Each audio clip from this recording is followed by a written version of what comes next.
Hello, everybody. It's a great pleasure to welcome you all to the INVESTMED fourth advocacy session on policy for building an enabling environment for entrepreneurs in the South Mediterranean.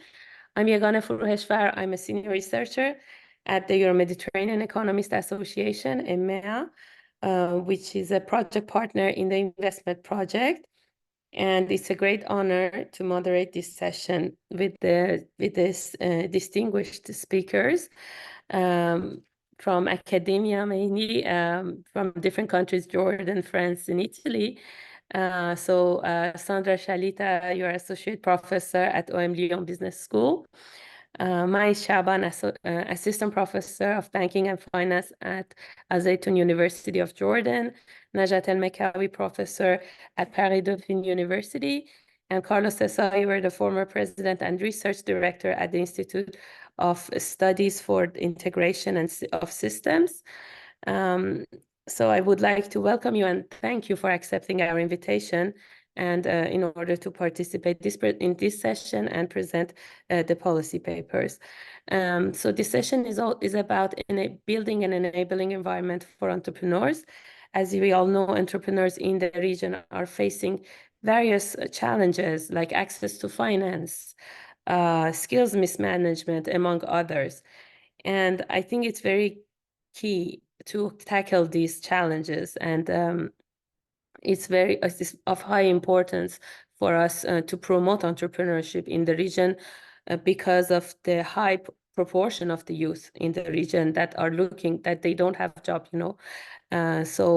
we have high unemployment rate for youth in the region, and SMEs as the backbone of the economy can play a very important role to provide the jobs needed for the demographic dividend to be successful and to reach its full potential.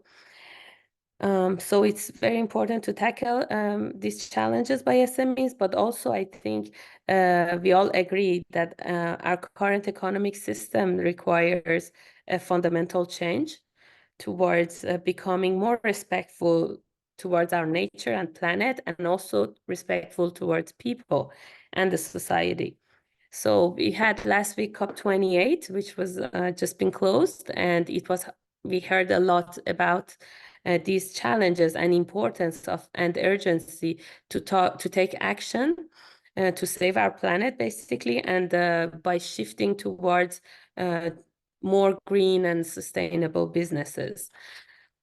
And that's the reason I think INVESTMED project is very timely and important, because the goal of the project is to boost entrepreneurship in these critical sectors of green, blue, and creative that are key sectors to make the sustainable transition a reality. So we had launched a survey with the distinguished researchers to the investment entrepreneurs to ask about their difficulties, about the specific themes that we address in the policy papers. And I would like to thank all those entrepreneurs who took the time to reply to the survey, because the survey was also very important input for us to build the policy papers. So in today's session, we are going to hear 4 policy papers that were published in November. And the first 2 are tackling the problems that SMEs have. As I said, access to finance, also skills mismanagement, and also the educational policy.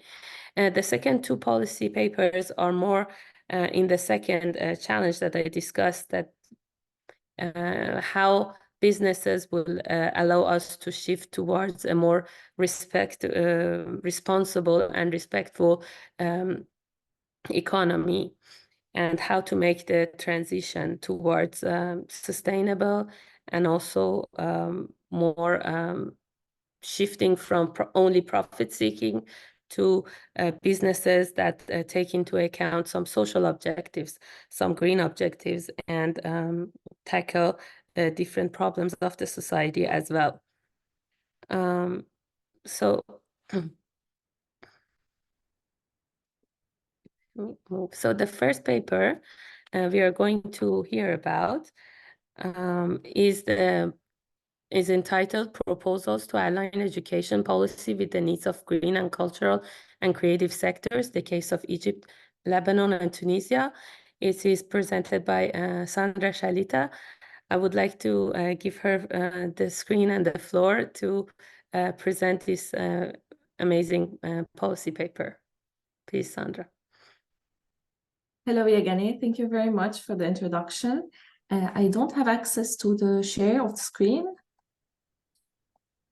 Now we can? Yes.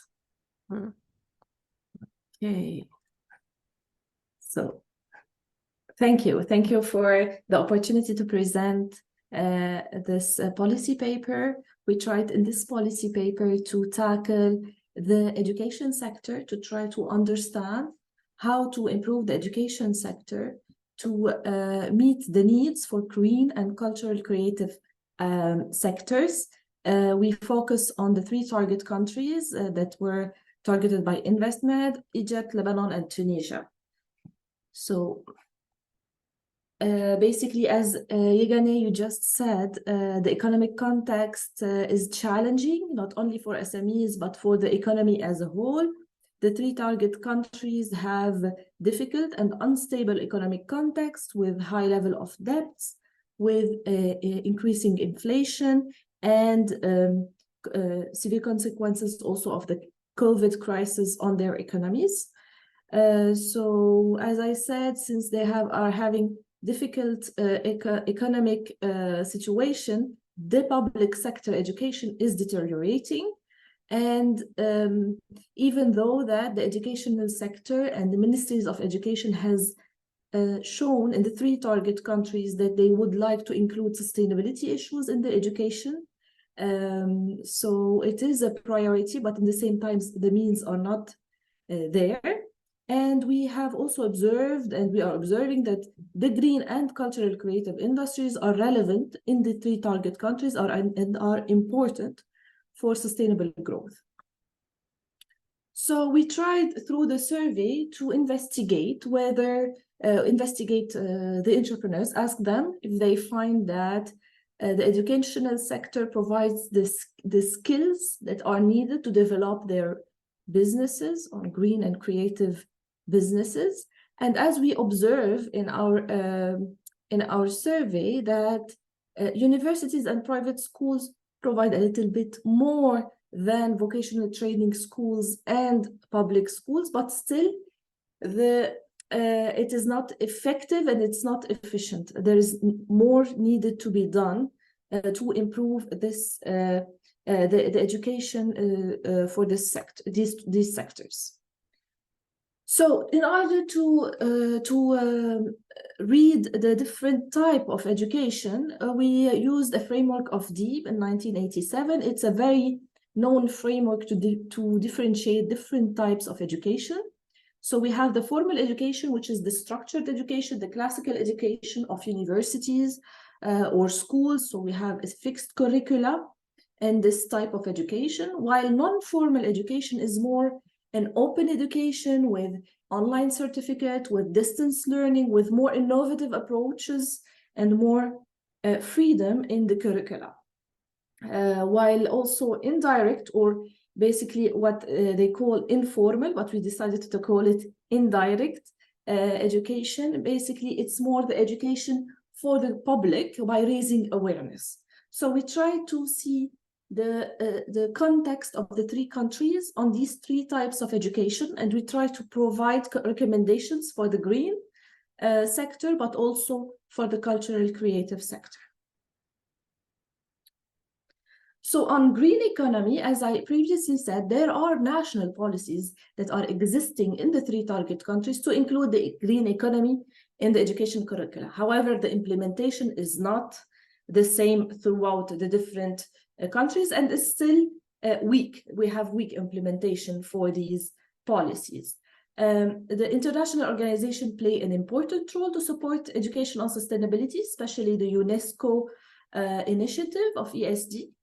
And also some universities, private universities, who are having initiatives to show sustainability issues, to focus on sustainability issues, and it is related in their ranking, time ranking, for example, that takes into account this is the educational sustainability issues in these university, and the PRME, which is also a certification by the UN that shows puts in advance also puts forward the sustainability issues. On non-formal education, we see that business support organizations are playing a key role in training and capacity building on sustainability for entrepreneurs. And also international organizations are supporting through training for example, for organic production and circular economy in these countries. Regarding the indirect education, we have seen that the role of the COP27 in Egypt, and today also we just finished the COP28 in Dubai, since it is in the region and also in Egypt, in one of our target countries, it has raised the awareness on green issues and on climate change locally, because everyone is talking about the COP, especially in Egypt when it was hosted. And also there are the high environmental challenges and the significant increase in the temperatures or in the scarcity of water is putting forward for the public the issues and the problems of climate change. Some recommendations that we propose, first of all, for formal education, we try to, our recommendation, we try to see the best practices, the practices that are working in other countries or in different countries that can be relevant in our target countries.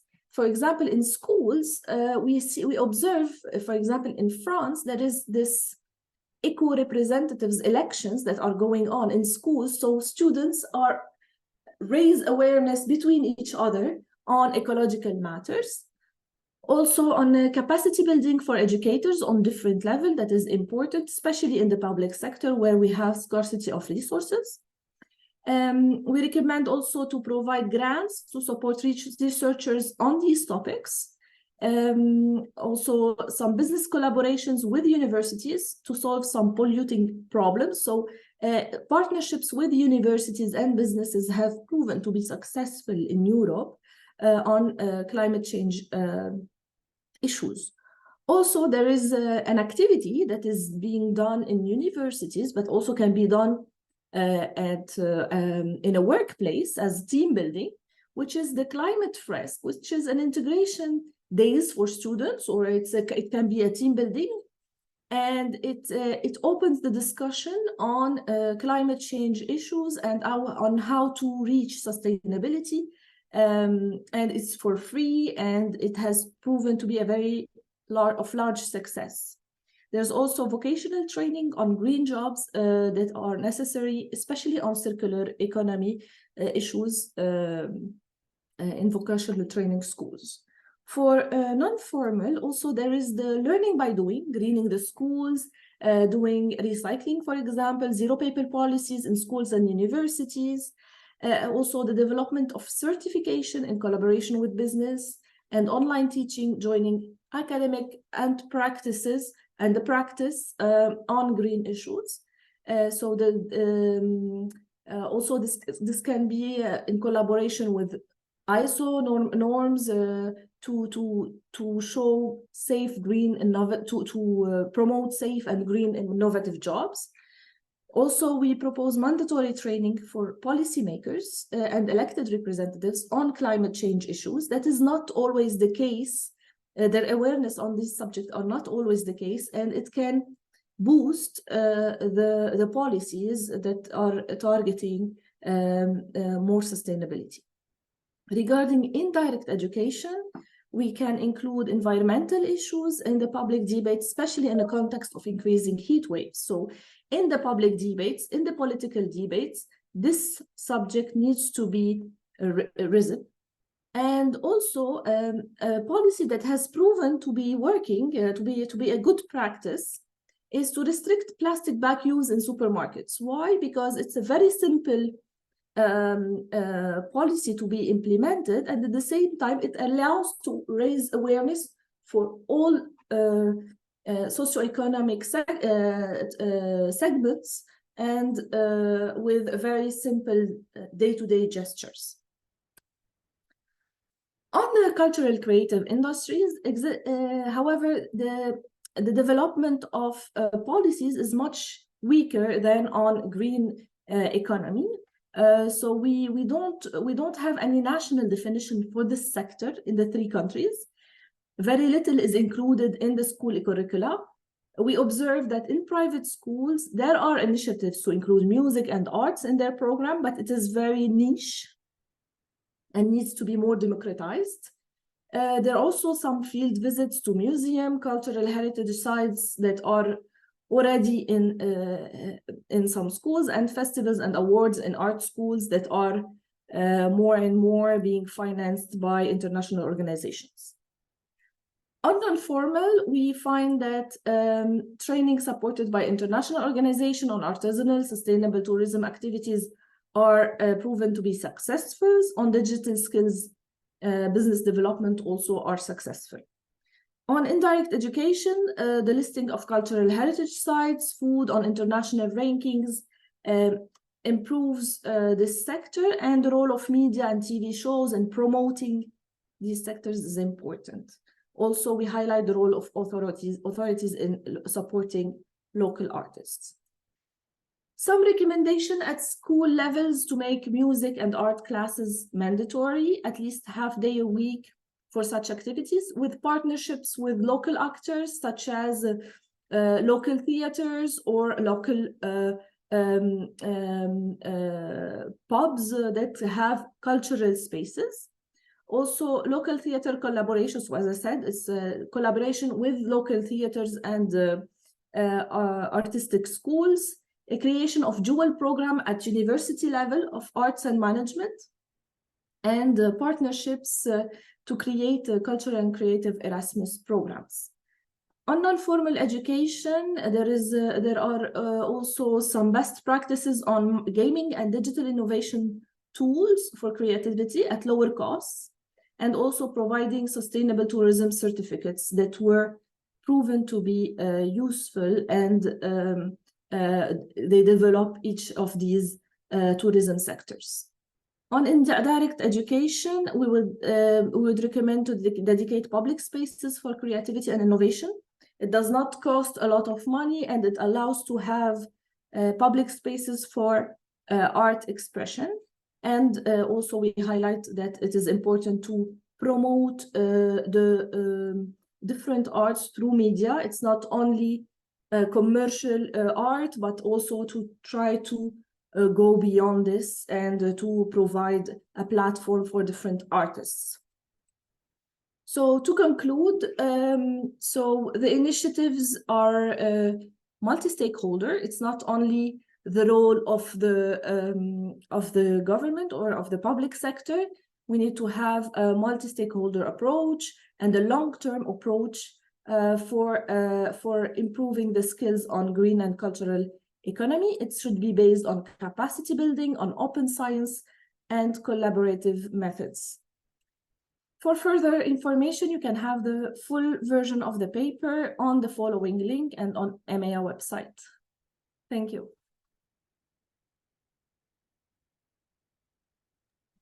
Thank you very much, Sandra, for this overview of the paper.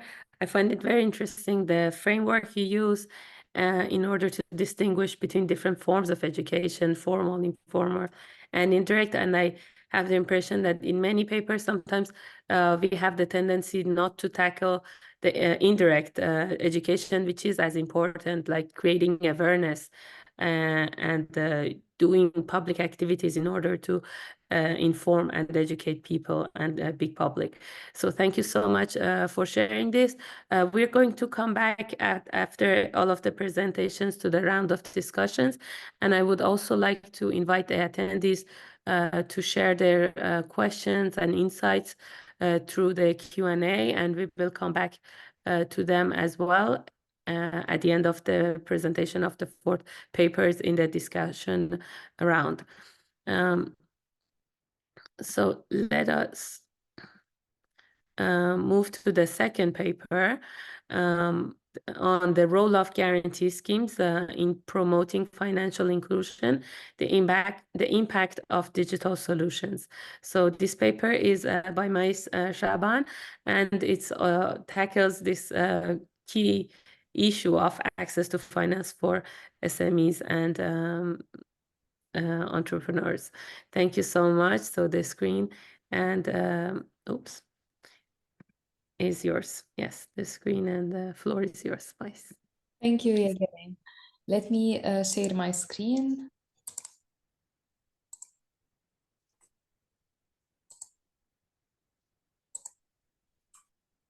Can you see it? Yes.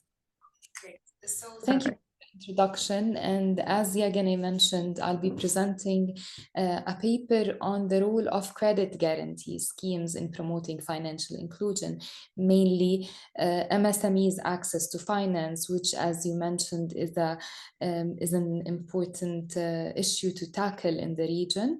And we have a section on in the paper on the impact of digital solutions as well.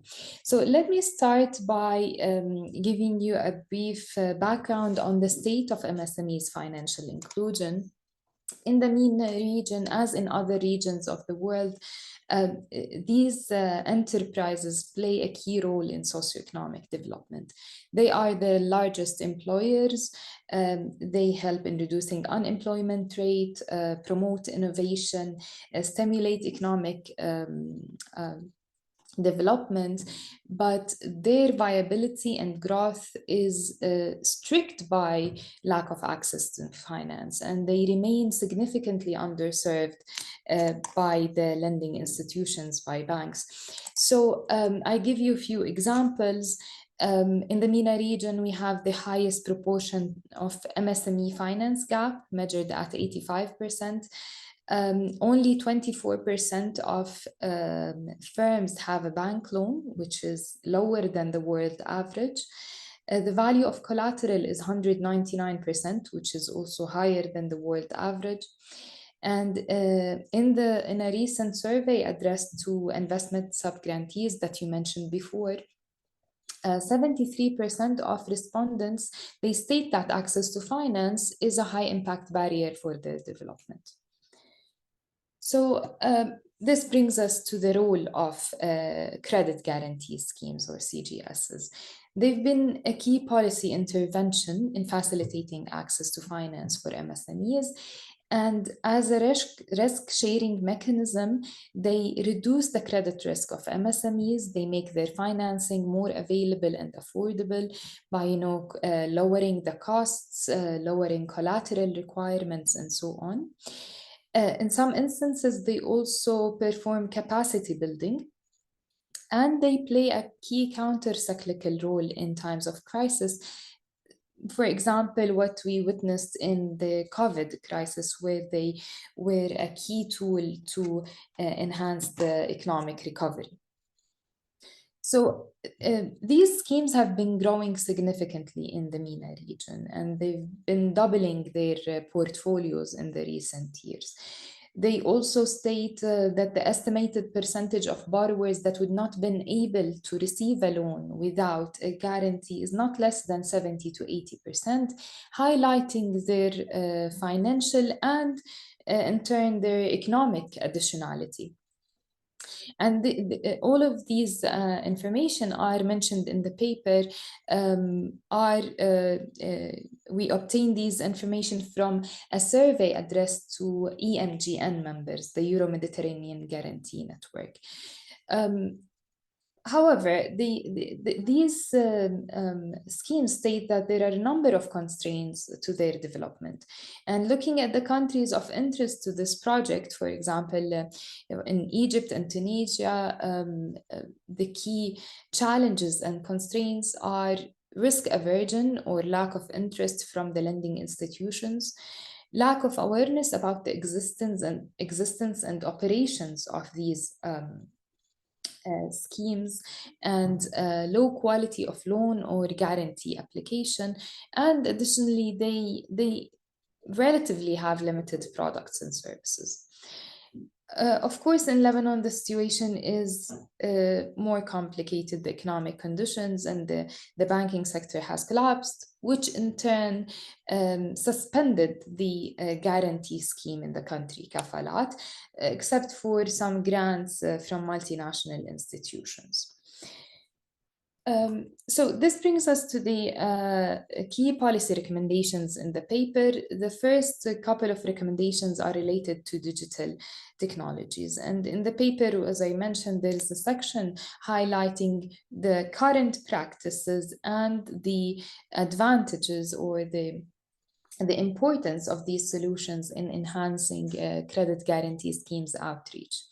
So first, we would recommend direct digital products.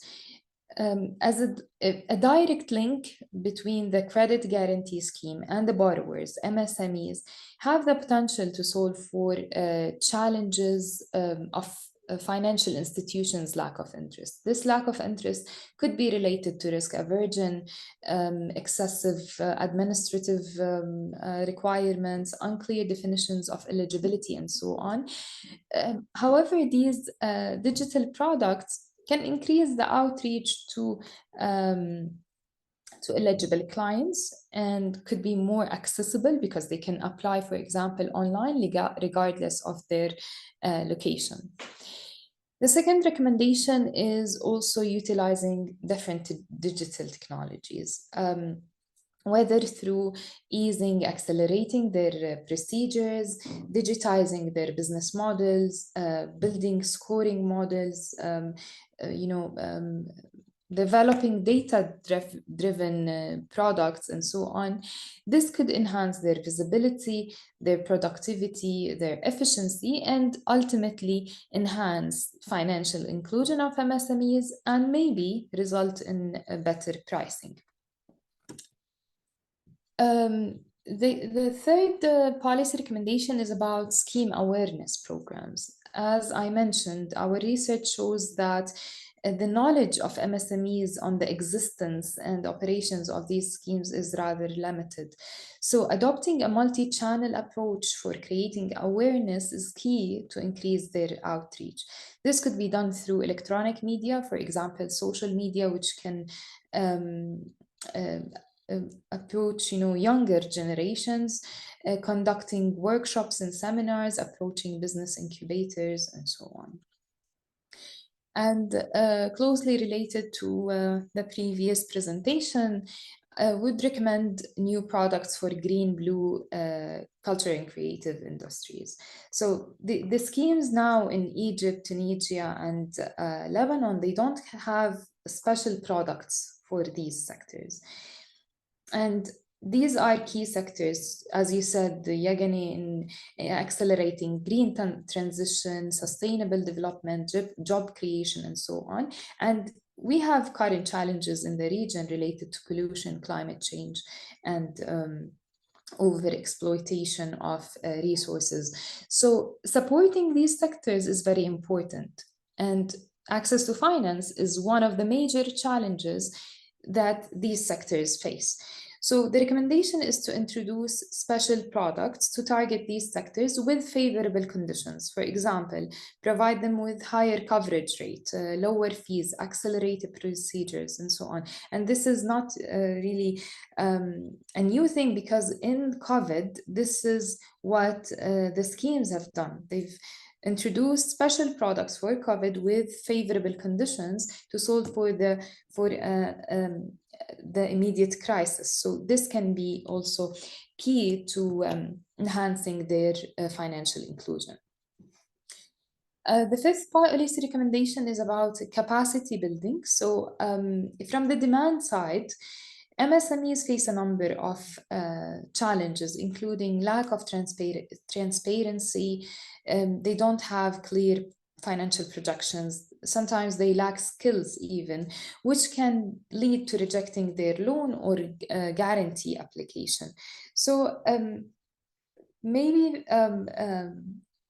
credit guarantee schemes can engage in advisory, training, technical assistance, other support activities that maybe in partnership also with small, medium enterprises support organizations to help them overcome these challenges. Some of the schemes in the region do this capacity building. For example, in Egypt, they had experience in such activity, but I would recommend enhancing, increasing this training.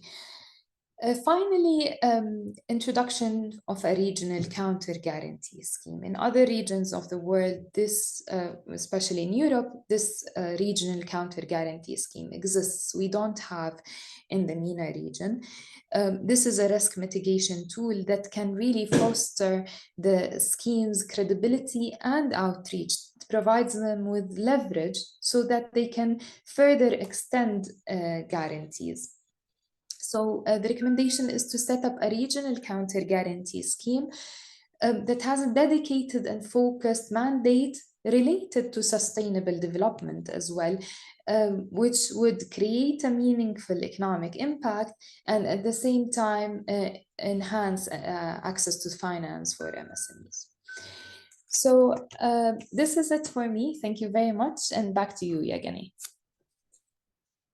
Thank you so much, Mais, for sharing your insight and this amazing paper. I find it really interesting that all the recommendations you propose, especially the one on digital solutions that are targeting directly entrepreneurs, linking directly guarantee institutions with entrepreneurs.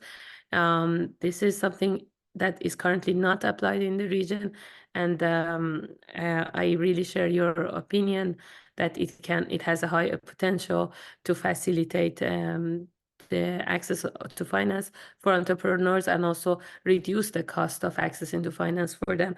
And also the point you've made about the regional counter guarantee schemes, I think it's very interesting because in the discussions that we hear almost everywhere is we hear about people highlighting the important role of regional collaboration. And I think this can be a very nice initiative in order to boost such collaborations at the regional level.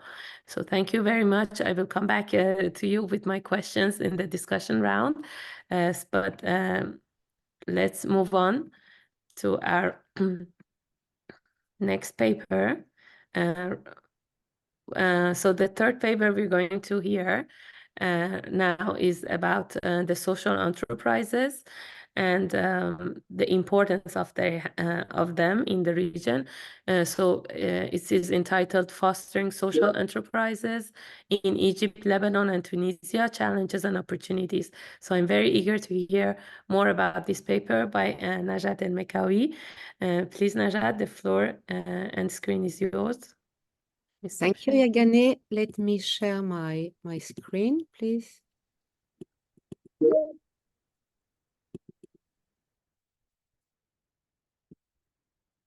So it's okay. You can see my slide. Okay, yes, thank you very much, Yagane, for your introduction.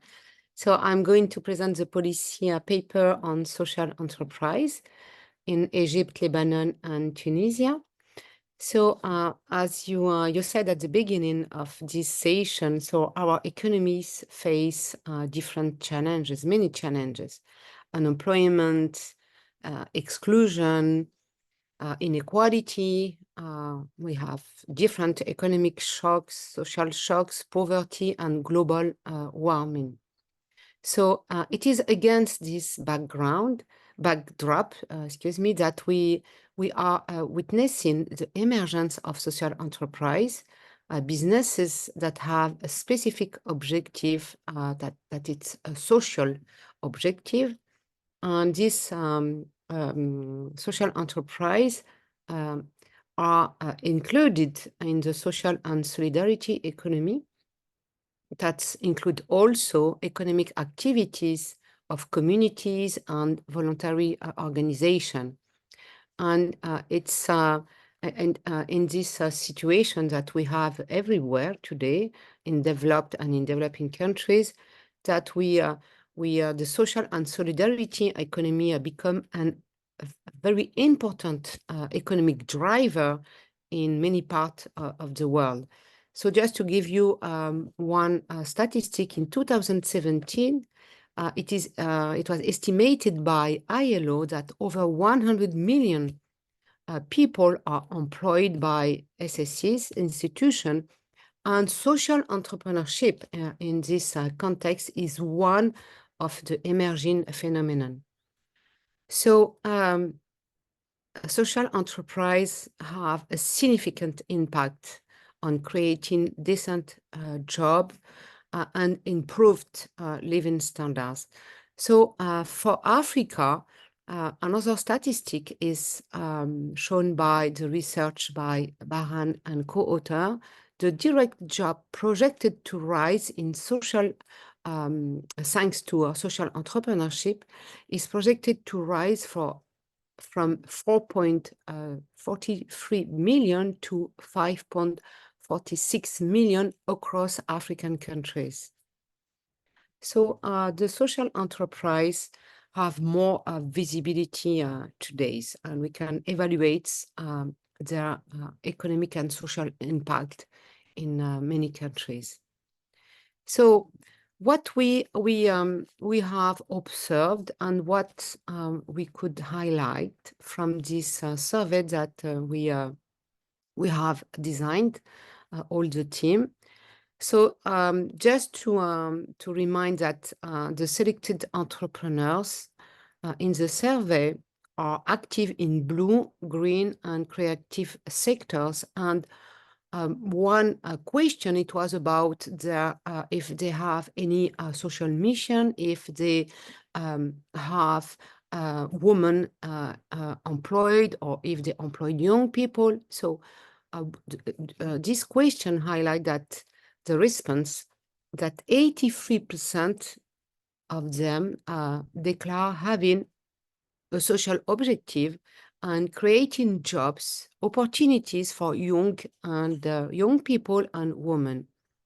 So we have also different information from this survey about the main obstacle that social enterprises face. And the main obstacle that they face, namely, are obtaining funds to grow their business. They have also different difficulty attracting skilled workers, and they face also many obstacles related to market size. They point to the difficulties of access to quality about digital infrastructure. And they also highlight the inadequacy of support from public authorities. So let's have a few, give you a few information about also their ecosystem. So what we observe in Egypt, Lebanon, and Tunisia is there is no specific law dedicated to social business in this country. Of course, we observe different forms of assistance to entrepreneurs and to MSMEs and to social entrepreneurs. But there is no differentiation between social entrepreneurship and traditional entrepreneurship. And so they are different, all the country. You can have in the paper the different possibilities that is developed in these three countries to support entrepreneurship, MSMEs. But there is, again, no specificities dedicated to social entrepreneurship. So each country has taken steps to support and promote social entrepreneurship and social enterprise activities within their respective legal framework. So we observe that the ecosystem is crowded with different organizations providing a different form of assistance, but again, no specifically dedicated to social businesses. So all these obstacles, struggle to secure funding for business growth.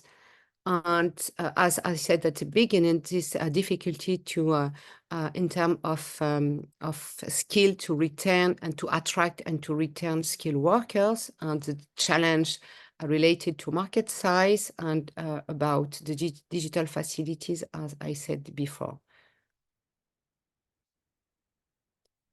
So how in this context and in this ecosystem we can promote social enterprises? So it is very important to develop a supportive ecosystem. And what we observe in different countries where there are quite well developed system dedicated to social businesses is the recognition of specific form of social enterprise. So what we could highlight, and again by considering different experiences, different country experiences at the national level, it is necessary to develop an adequate legal framework adapted to the specific needs and characteristics of social businesses. And also what we observe in these three countries, but not only in these countries, it's also something that we observe in different countries in the south, but also in the north, is, and this is at the micro level, is the evaluation about the activities, about the result, about the outcome of social businesses. So it is very important to develop a framework to give the possibility of social entrepreneurs to have this possibility to develop in an evaluation to assess the impact of the activities, and also to give them the possibility to get more funds, and to reach also to keep employees, skilled employees, and also to try to get more funds when they can have this evaluation about the outcome. It will help to have access to funds and to different public or private markets. So thank you for your attention. Thank you very much, Najat, for this overview of social enterprises and the main challenges they face. I think it's very important, the recommendations you had in order to build an enabling environment for social enterprises, because social enterprises are also key in order to transform our societies and to transform the way we are doing business. We need to shift from this way of doing business only for profit seeking. We need to think also about our contributions to the society, to the environment, and other key aspects that are important also for our the development of our societies and the interaction that we have with our ecosystem. Thank you so much for sharing it. I have some questions also for you, but we are going to tackle them right after the presentation of the fourth paper. So I think this paper was also a very nice transition to the fourth policy paper we're going to hear today. So this one is, I think, very interesting, and because it introduces a new framework for regenerative economy. So the paper is entitled Regenerative Value-Driven Business for Switching to a Wellness-Fit Economy, Delivering a Framework for Action. So it gives us a nice framework in order to help us to transform our society and in order to fit the needs of our planet and what we need in future in order to overcome the crisis that we are going to face. So without further ado, I pass the floor to Carlo Sessa. Thank Please, we are you. eager to Thank hear you. about this paper. Thank you for the introduction. And I share my screen with the presentation. I hope you can see it. Yes, we see it. Perfect. Okay. And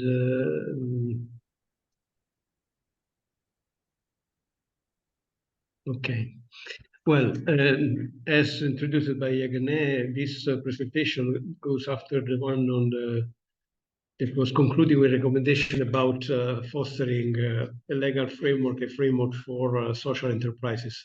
There is a continuity of thinking here, because actually this framework of regenerative economy is done in that direction, is proposed in that direction. Regenerative value driven business is a kind of business that follow the principle of purposeful business, which means to solve the problem of people and planet profitably and not to profit from causing problems, which basically would be really a kind of revolution to implement a framework of action for orienting the economy in this direction. And the regenerative economy is a concept that help to frame this kind of a new approach. It's an approach that goes beyond sustainable development and sustainability, based on the consideration that actually is no more enough to reduce damages from unsustainable business as usual evolutions, but we need to create an economy that create positive impacts for regenerating the capacity of natural and also social system to thrive. And this is represented in this scheme where you have on the top less use of energy materials and on the bottom more energy and material requirement. On the left you have the generative system that we are all living, the business as usual kind of economy that is actually creating a lot of problems for environmental and social problems. Then there is the tendency that we know towards sustainability, which is represented by the concept of green economy, which so far, however, is only in terms of neutralizing the damages of sustainability. The idea of regenerative systems is to go beyond and to recreate a capacity of the systems through actions that are actually go in the direction of recycling, circular economy, restorative kind of capacity of the ecosystem. So activities in this direction. So the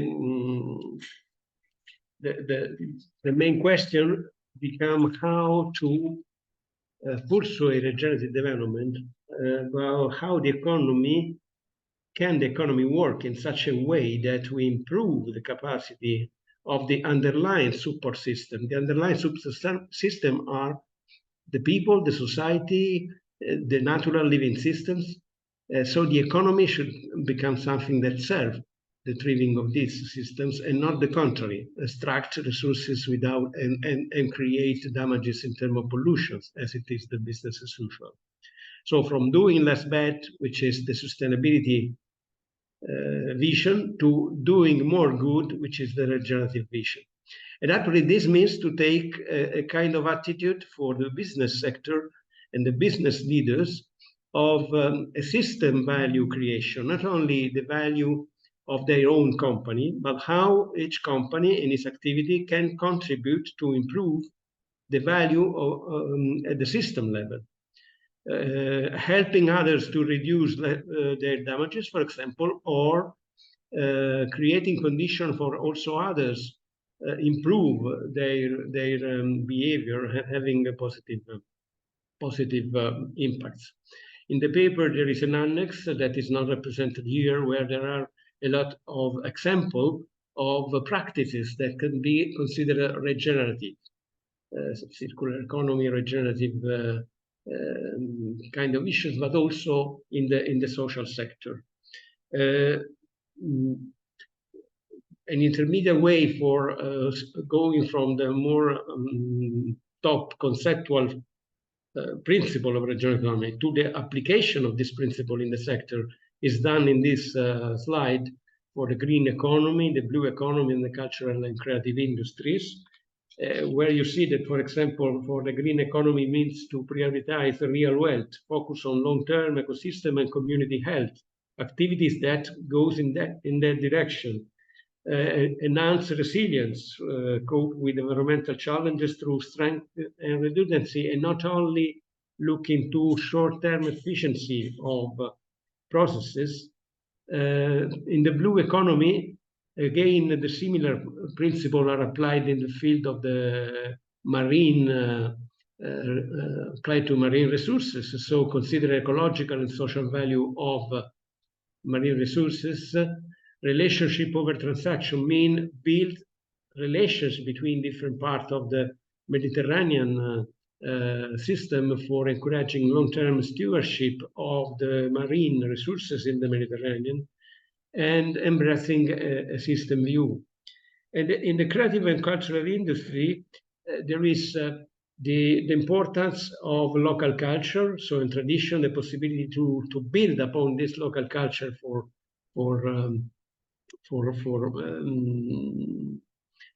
developing these capacities.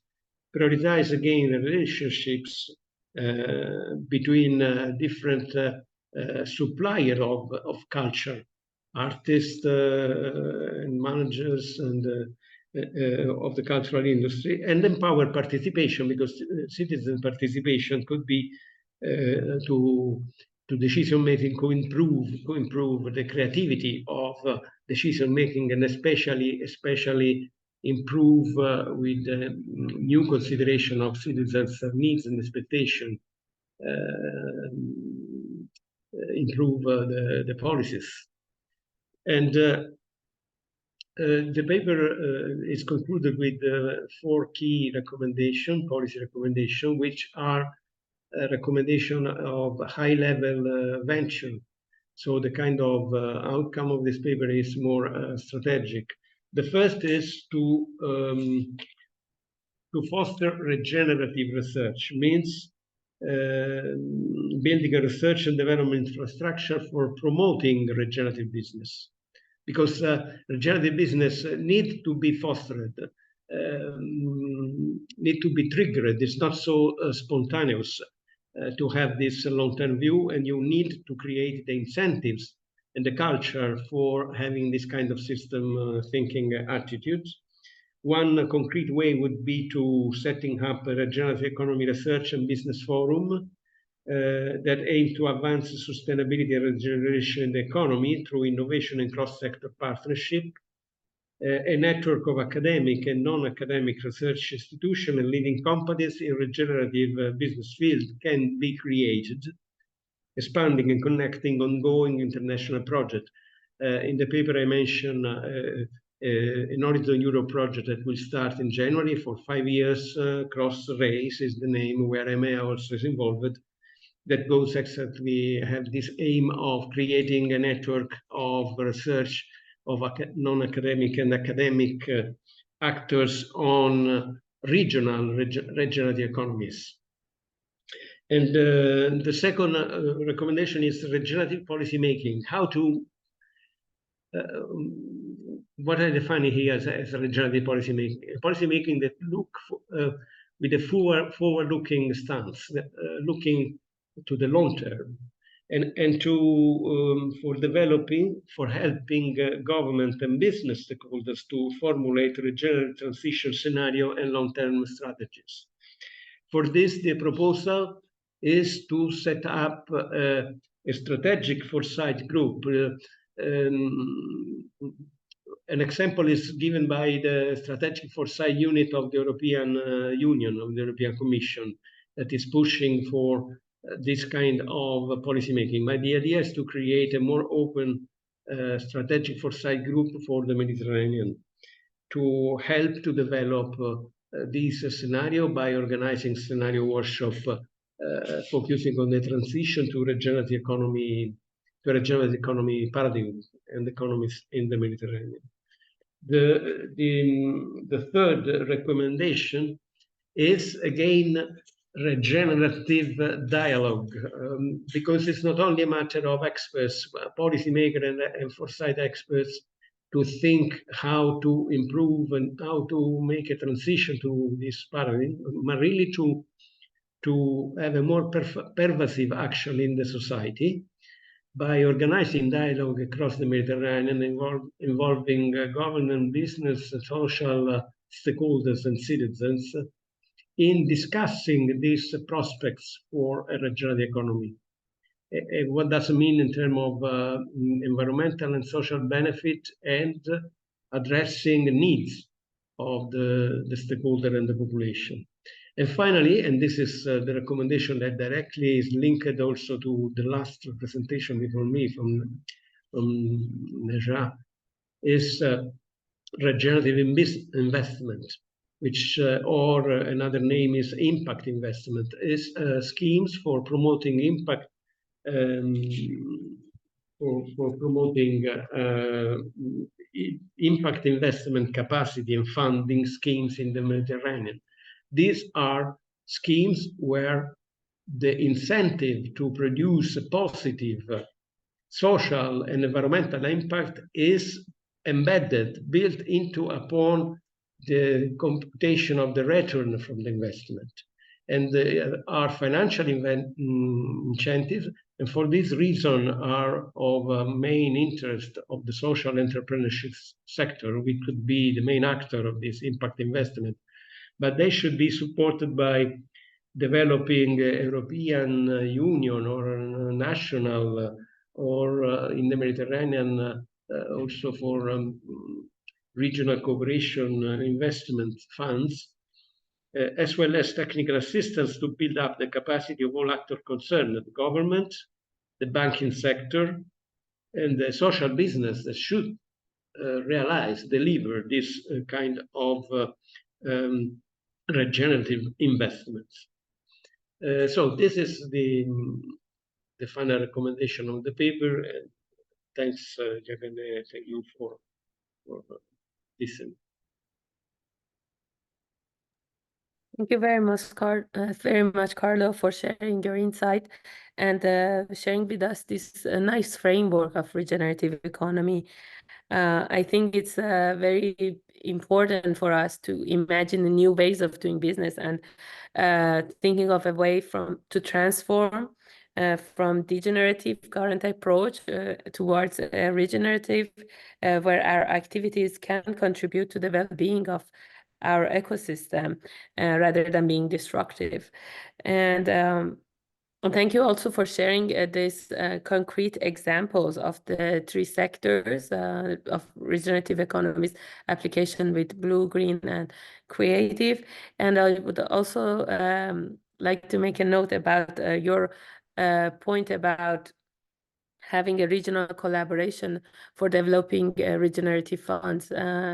As you mentioned, and I think we already seen in the previous papers, working together and making a collaborative action is key in order to be successful and move towards a better future, whether in terms of creating a regenerative framework and also in the case of facilitating access to finance for entrepreneurs and through a regional counter guarantee scheme.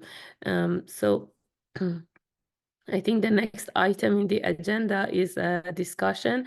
So I think it's good for us to have a first round of questions. So I would like to start by with Sandra. So about the educational policies and what you mentioned. So many of us already know that the policy recommendations on education have to have a long-term approach. So how can we assure that educational initiatives on these topics are sustainable? and have this long-term approach, by the way? Thank you, Yagane. I believe that indeed we need to have a long-term approach for education, because we have generations to be educated on these subjects, and once they will pay it forward later on. I believe that the success of these initiatives will be a lever to keep them sustainable. So by showing these initiatives as being successful in improving the knowledge and the skills on green and cultural economy, it will make them sustainable per se. However, also by their value creation and self-sustaining also will promote for more sustainable initiatives. Another point on formal education, usually it's not very, once it's implemented, it's not going to change from day to another. So once we implement it on curriculums, on programs, it's not going to be removed very quickly if it's not trendy anymore. But they are per se on the long term. And also, there's a role of the policymakers and to put this forward on the long term. The role also of green finance to also make sure that these initiatives and these policies are still in place. And after listening to Carlo, I also believe that if we apply a regenerative framework, education will be also a key lever for sustainable development. Thank you very much. Yes, I agree with that point as well. Education is key where we want to achieve, and we need to think about our goals and try to inform and create the right educational policies in order to achieve those goals in the long term. So my next question is addressed to you, Mais, about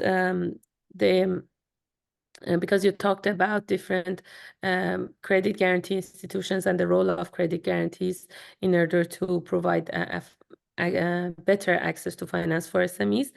But who are the key stakeholders to engage on transforming credit guarantee institutions in the South Mediterranean region? Do you think networks that we have, such as EMGN, can play a role in order to achieve this? Yeah, so thank you, Yegeni. Of course, at the national level, still the key supporter for credit guarantee schemes are the state. The state support is still essential. They're providing funding for these schemes, and that doesn't mean that also private institutions cannot also be involved to ensure sustainability, because if it's only the state funding, it will not be sustainable. So state and private collaboration is key. Now, at the regional, multinational level, there are a number of development finance institutions that are already playing a role, but could enhance their role. For example, EIB, EIF, KfW, they're doing very good, initiatives for guarantee schemes in Europe and other regions.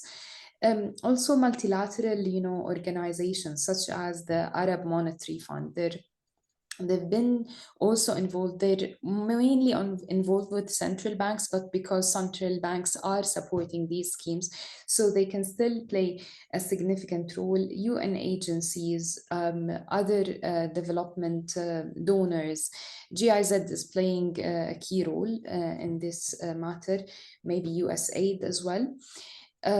Also, we can link, if we look at the blue, green, and CCI sectors, these green funds are key to be explored for these schemes.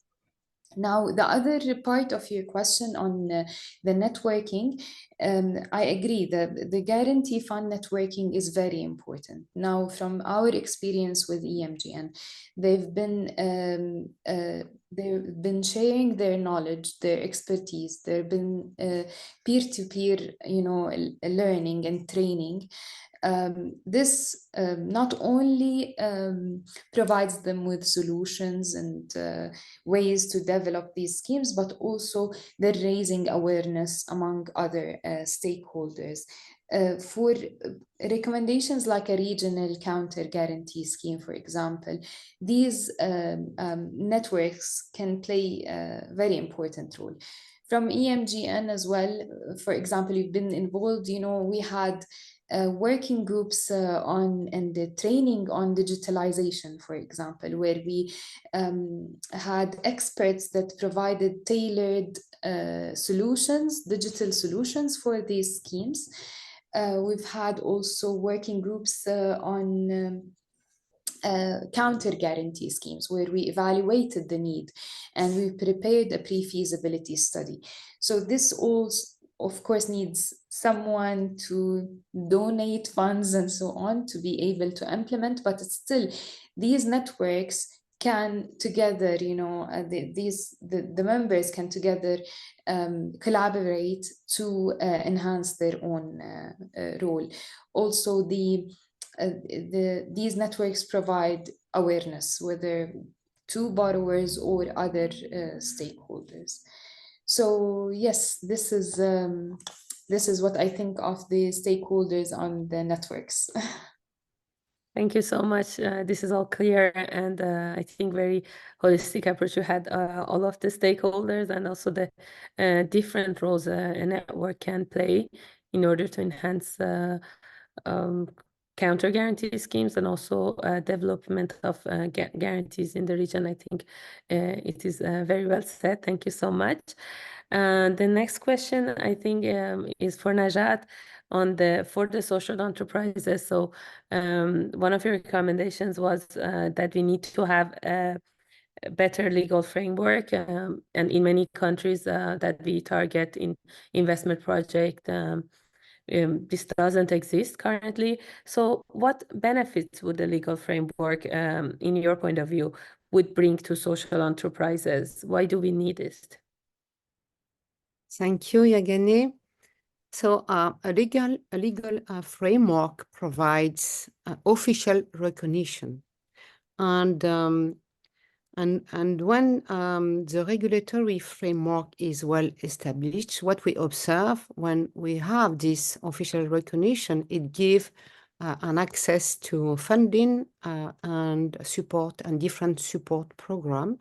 So recognition as a social businesses, as a social enterprise, a social institution, make the enterprise eligible for funding opportunities and grants specifically designed or dedicated to socially impactful businesses. So this is what we observe in many countries where there is a regulatory framework well established. So another important benefit is related to tax policy. So some country provides tax incentives or exemption for social enterprises to encourage their positive impact on society. And this is in some countries, this tax policy include also reduced corporate taxes or some income exemption. So we can also highlight also when there is an official recognition, it's also very important in terms of credibility and trust. These are very crucial because legal recognition can boost the credibility and trust of social enterprises. both among stakeholders, but also among the society in general. So, and this can help social enterprise to build partnership, to attract also investors, and also to gain new consumer support. We can also I can also mention what we observe in many countries is also about the access to public market, more specifically public procurement opportunities that will give a priority to social enterprises with having a social impact. Maybe we can also mention the brand protection recognition. Official recognition give also help also social enterprises to protect their identity, the brand also, and this also will help, you know, this the social businesses to keep a reputation about what they are doing in terms of their social mission. Yeah, thank you very much. I think it's very important for the reputation, as well as you mentioned, something that may not come to our mind like at the beginning, but it also can be used as marketing purposes and so on, in order to say our brand is differentiates with other actors within the market, because we have all these social outcomes, and people and consumers may value it. I mean, it is very clear. Thank you so much. My last question goes to Carlo about the regenerative economy. As you said, I think it's it's a very nice transition, and we need to make it a reality. And as we all argued, SMEs are the backbone of the economy, and they may be small, but there are so many of them, and they are key in the transformation of our societies. So do you think MSMEs can actively move towards a regenerative approach? And are they the pushing driver for such transition? Actually, the SMEs, the small and medium enterprises, should be the main actor of the regenerative economy transition, because the one key principle of the regenerative economy is to find a better balance between pursuing efficiency, so economy of scale, and enhancing resilience of the system. And resilience means diversity, means to have a market where the small and the medium enterprises play an important role, and big companies and enterprise avoid to, especially in the digital sector, to pursue only, I would say, egoistic strategies of winner takes all, which are typical of the main platforms, digital platforms. So one of the characteristics for the industrial system of a regenerative economy is actually to increase the digital ecosystems of companies, as opposed to the increase and huge power of the digital platform, big platform that are dominating today. So this means that all the practices that, thanks to blockchain technology or other kind of innovation, see in the digital sector, for example, many companies collaborating are really, I would say, the main promoter of this approach. You need to create the incentives for them to thrive, because actually, but this is related to also the other papers in this webinar that are looking to particular aspects as financing or the regulatory framework is absolutely important. Yeah, Okay. thank you so much. Yes, it's all clear. And of course, I agree with you 100% that digital economy and the platform economy can has an important role to play in this transition towards a regenerative economy and enable SMEs to be a driving force of it. So thank you so much. I think yes. Sorry. Can I add something, please? Oh, Yeah, definitely. it's about, the regulatory framework. So just to mention that in the country that we have analyzed, in Tunisia, only Tunisia have a legal framework for social and solidarity economy that include a foundation for social businesses. But there is no framework specifically dedicated to social businesses. But in Tunisia, we have this SE regulatory framework. But it's Yes, not the case in Egypt and in Lebanon. Yeah. and So we see something to the mention. better development of them in case of Tunisia, I suppose. Yeah. So thank you so much for this point also about the Tunisian case. And let me, oops. So I think with this, our webinar comes to an end. So I just wanted to thank you all for sharing your insight, and also make the point that the papers, alongside their infographic for each paper, we have developed one infographic, and they are both available both on EMA website and also the INVESTMED, the project's website, so INVESTMED website on ENICVC Med platform. I thank you all for your attention. And I think we just stay a few seconds just to take a group picture, and we're good.